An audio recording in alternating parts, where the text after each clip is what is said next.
C'est pas parce qu'on travaille beaucoup qu'on gagne beaucoup. Tous mes choix tournent autour de cette notion d'efficience. À chaque fois que je fais une heure de travail, il faut qu'elle soit très bien rentabilisée. Je suis agriculteur sur la commune de Ban, dans le Jura, dans la plaine du Val d'Amour. Je me suis installé assez tardivement, à l'âge de 46 ans, après avoir travaillé 20 ans dans l'industrie. Dès le départ, je me suis dit, je travaillais à 35 heures, bon, un peu plus parce que j'étais cadre dans l'industrie, mais on va dire 40 heures par semaine. Je ne voulais pas dépasser 40 heures par semaine, en tout cas annualisé. Et j'avais un objectif de taux horaire, c'est-à-dire que je ne voulais pas non plus descendre en dessous d'un certain montant à l'heure. Et donc, toutes les décisions stratégiques que j'ai mises en œuvre les 3 premières années sur cette ferme étaient destinées à répondre à ces objectifs de vie. Et bien, dès la première année de mon installation, j'ai eu besoin de me rassurer sur justement plein d'a priori qui existent et qui ont la vie dure autour de l'agriculture, à savoir les journées sont interminables et la rémunération est très faible. Ce que j'ai fait concrètement les 3 premières années, c'est qu'à la fin de chaque journée, je notais sur un agenda mon emploi du temps de la journée. J'ai détaillé toutes mes tâches et tout le temps de travail. Ça m'a permis de faire des analyses.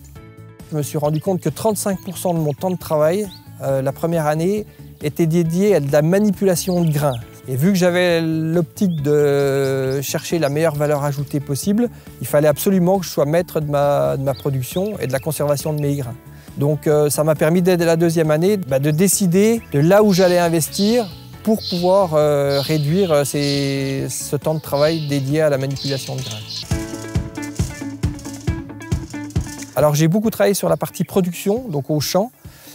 J'ai réduit d'une vingtaine d'hectares la surface en céréales en implantant des prairies temporaires. Ces prairies temporaires me permettent de vendre de l'herbe sur pied. Donc, on est dans une zone à hausser comté, donc ça intéresse des éleveurs de venir chercher la luzerne dans le champ. Donc ça m'a permis effectivement de réduire mon temps de travail de production.